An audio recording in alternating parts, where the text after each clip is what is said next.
दोस्तों, अगर आप भी महेंद्र सिंह धोनी को दुनिया का सबसे खतरनाक खिलाड़ी और महानतम कप्तान मानते हैं तो वीडियो को लाइक जरूर कीजिएगा।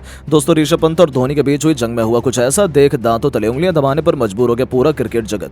तो आखिर कैसे ऋषभ पंत और डेविड वार्नर ने अपने बल्ले से चेन्नई के गेंदबाजों को रुलाए खून के आंसू। आखिर कैसे पहाड़ जैसे लक्ष्य का पीछा करते हुए चेन्नई के बल्लेबाजी क्रम पर यमराज बनकर टूट पड़े खलील अहमद। आखिर कैसे रहाणे के साथ मिलकर चेन्नई के बल्लेबाजों ने की जबरदस्त वापसी, ऐसा क्या हुआ अंतिम गेंद तक चले। इस रोमांचक मुकाबले में कौन बना अपनी टीम के लिए जीत का हीरो, किसके सिर पर सजा है जीत का ताज, कौन ले गया मैन ऑफ द मैच। गुरु और चेले की जंग में किसने मारी बाजी, रोंगटे खड़े कर देने वाले रोमांचक मैच की पूरी हाईलाइट तो हम आपको दिखाएंगे, लेकिन उससे पहले आपको क्या लगता है कि धोनी और पंत में कौन अपनी टीम को आईपीएल 2024 का चैंपियन बनाएगा? अपनी राय नीचे कमेंट बॉक्स में जरूर दें।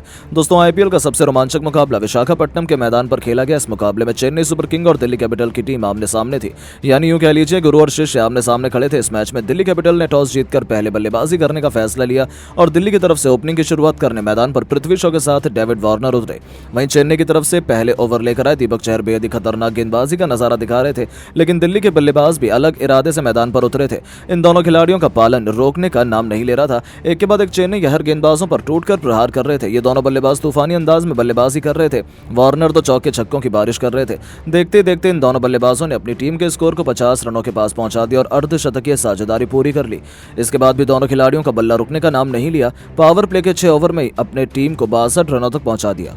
देखते ही देखते डेविड वार्नर अपने अर्धशतक के भी बेहद करीब आ गए। टीम के लिए 9वां ओवर फेंकने आए रविंद्र जडेजा को देखते ही देखते डेविड वार्नर बौखला गए और पहली गेंद पर उन्होंने शानदार छक्का लगाकर स्वागत किया और इसी ओवर में वार्नर ने एक सिंगल लेकर अपना तूफानी अर्धशतक केवल 32 गेंद में ठोक दिया।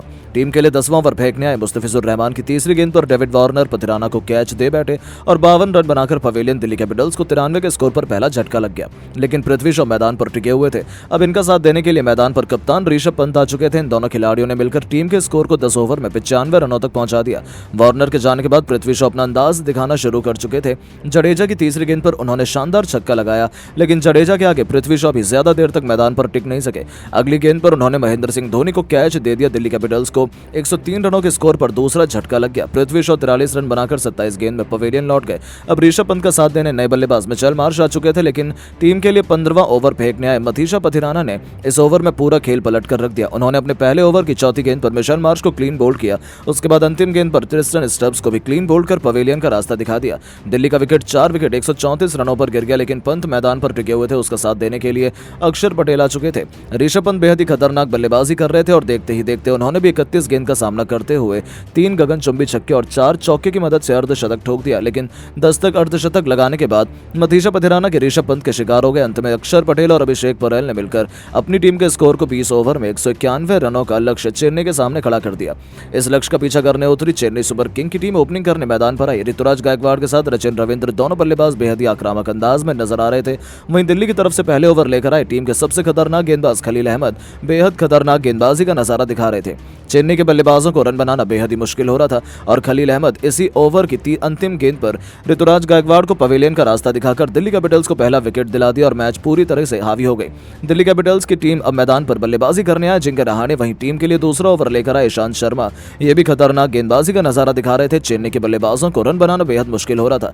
ईशांत शर्मा इस ओवर में केवल 3 रन दे पाए और चेन्नई का स्कोर 2 ओवर में केवल 6 रन बन पाया। टीम के लिए एक बार फिर तीसरा ओवर लेकर आए खलील अहमद। चेन्नई के बल्लेबाजों को कुछ समझ नहीं आ रहा था, एक एक रन के लिए तरस रहे थे। खलील अहमद ने इसी ओवर की 5वीं गेंद पर इस बार रचिन रविंद्र को पवेलियन का रास्ता दिखा दिया। 7 रनों के स्कोर पर चेन्नई के 2 बल्लेबाज पवेलियन जा चुके थे। दिल्ली की टीम पूरी तरह से हावी हो चुकी थी। अब टीम को संभालने के लिए चेन्नई की तरफ से मैदान पर डेरिल मिचेल आ चुके थे। इन दोनों बल्लेबाजों के कंधों पर टीम की अहम जिम्मेदारी थी। 3 ओवर में चेन्नई का स्कोर केवल 7 रन बन पाया था। टीम के लिए चौथा ओवर लेकर आए एक बार फिर ईशांत शर्मा। मैदान पर दिल्ली के गेंदबाजों को काफी स्विंग मिल रही थी, जिसके कारण चेन्नई के बल्लेबाजों को रन बनाना बेहद ही मुश्किल हो रहा था। चेन्नई के बल्लेबाज अभी तक एक भी बाउंड्री नहीं लगा सके थे, लेकिन तभी ईशांत शर्मा की 5वीं गेंद पर रहाणे ने करारा प्रहार करते हुए चौका जड़कर अपनी टीम के स्कोर को तेजी से आगे बढ़ाया। इसके बाद भी रहाणे का बल्ला रुकने का नाम नहीं लिया। अंतिम गेंद को भी चौके में तब्दील कर इस ओवर में 10 रन बटोर लिए और चेन्नई का स्कोर 4 ओवर में 17 रनों पर पहुंच गया। टीम के लिए 5वां ओवर लेकर आए एक बार फिर से खलील अहमद और इस ओवर में करारा प्रहार करते हुए डेरिल मिचेल ने भी अपने बल्ले का मुंह खोला और तीसरी गेंद पर उन्होंने शानदार चौका जड़ दिया। चेन्नई का स्कोर तेजी से आगे बढ़ना शुरू हो चुका था। 5 ओवर में चेन्नई का स्कोर 2 विकेट पर 23 रनों तक पहुंच चुका था। दिल्ली के कप्तान ऋषभ पंत ने एक बार फिर विकेट की तलाश में पावर प्ले का अंतिम मुगल फेंकने के लिए एनरिक नॉर्टजी को गेंद थमा दी और उनकी दूसरी गेंद पर करारा प्रहार करते हुए रहाणे ने खतरनाक छक्का जड़ दिया और अपनी टीम के स्कोर को तेजी से आगे बढ़ाने की पूरी कोशिश की। और पावर प्ले के 6 ओवर में चेन्नई का स्कोर 32 रनों तक बन चुका था। रहाणे 14 गेंद पर 18 रन बनाकर खेल रहे थे, वहीं डेरिल मिचेल 8 गेंद पर 7 रन बनाकर खेल रहे थे। इन दोनों की बल्लेबाजी जारी रही। अपनी टीम को इन दोनों बल्लेबाजों ने मिलकर 8 ओवर में 47 रनों तक पहुंचा दिया, लेकिन दिल्ली के गेंदबाज विकेट निकालने में कोई भी कमी नहीं कर रहे थे। एक बल्लेबाजों को पवेलियन का रास्ता दिखाते गए, लेकिन चेन्नई के बल्लेबाज घुटने टेकने पर मजबूर हो गए और दिल्ली की टीम बड़ी आसानी से जीत दर्ज कर ली। तो दोस्तों, अब आपको क्या लगता है, ऋषभ पंत और महेंद्र सिंह धोनी में कौन है सबसे महान खिलाड़ी? नीचे कमेंट करके जरूर बताएं। दोस्तों, आईपीएल 2024 का चेन्नई का एक और मुकाबला दिल्ली कैपिटल्स की टीम के साथ खेला गया। आपको बता दें कि दिल्ली कैपिटल्स और चेन्नई की टीम विशाखापट्टनम के वाइजैक के मैदान में आमने सामने आई। ये दोनों ही टीमों का होम ग्राउंड नहीं है, इसीलिए मुकाबला अपने आप में आकर्षक था, क्योंकि दोनों के लिए जीतना बहुत जरूरी था। चेन्नई तो दोस्तों दोनों मैच जीत कर आ रही थी, लेकिन दिल्ली को जीत की तलाश थी। खैर, आपको बताएं दोस्तों कि दिल्ली कैपिटल्स की टीम के कप्तान ऋषभ पंत इस बार फुल फॉर्म में नजर आए और उनकी टीम के बाकी बाशिंदे भी। वो टॉस जीतकर बल्लेबाजी चुनी, लेकिन पृथ्वी शॉ ने आज कमाल कर दिया। भाई 27 गेंदों में 4 चौके 2 छक्के ठोककर 160 के स्ट्राइक रेट से 43 रन बनाए। उधर डेविड वार्नर के साथ ओपन करते हुए इस बेस्ट ओपनिंग पेयर ने आज अपना क्लास दिखाते हुए 35 गेंदों में 52 रन वार्नर ने जड़ दिए थे, यानी कि 90 से 100 रन के बीच में ये दोनों अपनी टीम के लिए लेकर आ चुके थे 10वें ओवर तक। और यकीन मानिए 10वें ओवर तक टीम का स्कोर 110 के ऊपर था। लेकिन जब मैच विरोधियों के फेवर में जाता है, तभी दोस्तों MS धोनी वक्त का कांटा पकड़कर उसे अपने फेवर में चलाने लगते हैं, और वक्त वही दिखाता है जो धोनी देखना चाहते हैं। दोस्तों, आपको बता दें कि जड्डू की गेंद पर पृथ्वी शॉ तो आउट हो गए थे 10वें ओवर में, लेकिन अब जब विकेट गिरने लगे ना, तो धोनी ने इस मोमेंटम को छोड़ना नहीं चाहा और पथिराना जो चेन्नई की टीम में वापस आ गए हैं, उनके साथ MS धोनी ने एक नई जुगलबंदी बिठा ली अपनी। अब दोस्तों, कहने को David Warner, Mitchell Marsh, Tristan Stubbs, ये तीनों खिलाड़ी कितने ताबड़तोड़ हैं, कितने खौफनाक हैं, हर कोई जानता है। और डेविड वार्नर तो उतनी ही जबरदस्त बल्लेबाजी कर भी रहे थे। लेकिन मुस्तफिजुर जो MS धोनी के सेकंड फेवरेट गेंदबाज है इस वक्त पर, उन्होंने दोस्तों पथिराना के हाथों कैच आउट करार डाला डेविड वार्नर को। और डेविड वार्नर के 52 रन पर आउट होने के बाद पृथ्वी शॉ ने मोमेंटम खोया, लेकिन असली मजा आया पारी के 15वें ओवर में, क्योंकि दोस्तों इस ओवर में पथिराना एक नहीं बैक टू बैक 2 विकेट्स निकालते हैं और दिल्ली कैपिटल्स की टीम जो 200 बनाने की राह पर चल नहीं बल्कि दौड़ रही थी, उसकी रफ्तार बहुत धीमी हो जाती है। दोस्तों 15वें ओवर की चौथी गेंद पथिराना को धोनी पीछे से इशारा करते हैं कि इसको ज्यादा तेज डालना है, ताकि दोस्तों मिचेल मार्श कंफ्यूज हो जाएं। वो 12 गेंदों में 18 रन बना चुके थे और हर गेंद पर उठाकर खेल रहे थे।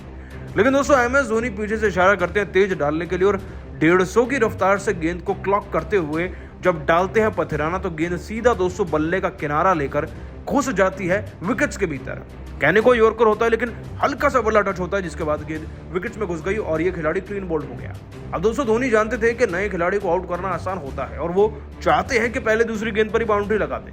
और ट्रिस्टन स्टब्स, जिन्होंने पिछले मैच में धमाल मचाया था, वो इस बार भी कुछ ना कुछ करते ही धोनी ने दोस्तों फिर से इशारा किया, फिर से एक यॉर्कर, वो भी एक तेज रफ्तार वाली यॉर्कर। इस बार 149.5 की रफ्तार से 200 पथिराना गेंद डालते हैं और ट्रिस्टन स्टब्स भी बोल्ड हो जाते हैं, यानी कि 2 गेंदों में 2 विकेट। अब वैसे तो तारीफ बनती है जी भर के 200 पथिराना की, लेकिन असल बात यह है कि MS धोनी पीछे से इशारे कर रहे थे, तभी बैक टू बैक विकेट गिर रहे थे। भाई सलाम है धोनी की चतुराई को, वाकई में इनसे बढ़कर कुछ भी नहीं, ना ही इनसे आगे कोई हो पाया। और दोस्तों भले ही धोनी के फैसलों ने, पथिराना की गेंदबाजी ने मैच को पलटा था, लेकिन दिल जीता उस खिलाड़ी ने जिसका बल्ला चलता वो देखने के लिए आंखें तरस गई थी, ऋषभ पंत। मैदान में आकर दोस्तों ऋषभ पंत ने आज विंटेज स्टाइल में 32 गेंदों में 4 चौके 3 छक्के लगाकर धोनी की नाक के नीचे से 51 रन की पारी खेली, जिससे कि दिल्ली की टीम इस सीजन का अपना हाईएस्ट स्कोर बना पाई है, 190 के पार पहुंच पाई है। मानना पड़ेगा दोस्तों पंत को, दिल तो वही जीत कर ले गए हैं। और दोस्तों आप सभी पंत की इस नायाब बैटिंग को 10 में से कितने नंबर देंगे, नीचे कमेंट कर बताइएगा। दोस्तों IPL 2023 के 13वें और सबसे रोमांचक मुकाबले में IPL की 2 सबसे बड़ी टीम महेंद्र सिंह धोनी और चेन्नई और ऋषभ पंत की दिल्ली एक दूसरे के आमने सामने खड़ी थी। विशाखापट्टनम के VDCA क्रिकेट स्टेडियम इस जबरदस्त घमासान के लिए तैयार था। इस रोमांचक मुकाबले में एक बार फिर जब सिक्का उछाला गया, तब टॉस के बॉस ऋषभ पंत बने और उन्होंने टॉस जीतकर पहले बल्लेबाजी करने का फैसला किया। दिल्ली की क्रिकेट टीम 2 बदलावों के साथ उतरी, तो वहीं चेन्नई ने अपनी स्क्वाड में भी बदलाव नहीं किया। इस रोमांचक मुकाबले में अपनी टीम के लिए के रनों के ताबड़तोड़ बरसात करने के इरादे से डेविड वार्नर ने पृथ्वी शॉ के साथ मैदान पर उतरे, जिनके पास खुद को साबित करने का ये सबसे बड़ा मौका था। पहले ओवर में चेन्नई की तरफ से गेंदबाजी से गदर मचाने स्विंग के जादूगर दीपक चहर को बुलाया गया था। उन्होंने आते ही अपनी नागिन की तरह लहराती हुई गेंद से दोनों बल्लेबाजों की नाक में दम कर दिया। पहले 5 गेंद पर ही दोनों खिलाड़ियों की हालत खराब हो गई थी। हालांकि जाते जाते आखिरी गेंद पर डेविड वार्नर ने दीपक चहर को चौके के लिए मारकर अपने तेवर चेन्नई को दिखा दिए थे। चेन्नई को शुरू से विकेट की दरकार थी, तभी तो दूसरे ओवर में तुषार देशपांडे को गेंदबाजी में लाया गया और उनकी पहली ही गेंद पर पृथ्वी शॉ चकमा खा गए थे। गेंद उनके बल्ले का बाहरी किनारा लेकर सीधा स्लिप की तरफ चली गई, लेकिन किस्मत पृथ्वी पर मेहरबान थी। उनका आसान सा कैच छूट गया और उन्हें एक नया जीवन दान मिला था।